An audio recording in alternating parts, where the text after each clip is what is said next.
Hello guys, you may love the nature. I am sorry to say that the nature of wildlife, the nature of climate has been destroyed by Bahria town, Karachi, by the construction of newly project of Bahria town.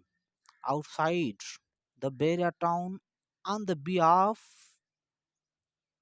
of Bahria town, thousands of acres of land has been captured of National Kirthar Park.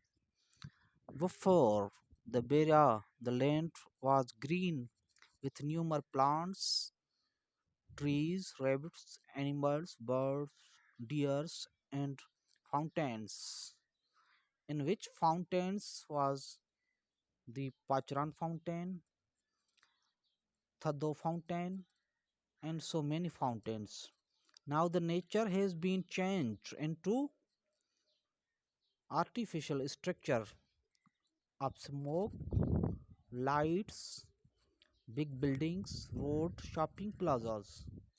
Before this, one of the land was covered in with the soul of villagers atmosphere. Now the climate has been changed into gated community.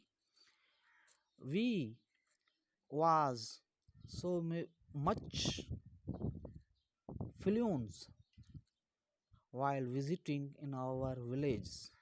Now we are confused for visiting and moving ourselves in the Beira town because we are forced not to cross Beira, and our gates, our roads, our links has been closed by Beira Mafia. Kindly subscribe my channel. Thank you very much. For more information, subscribe my channel. Thank you.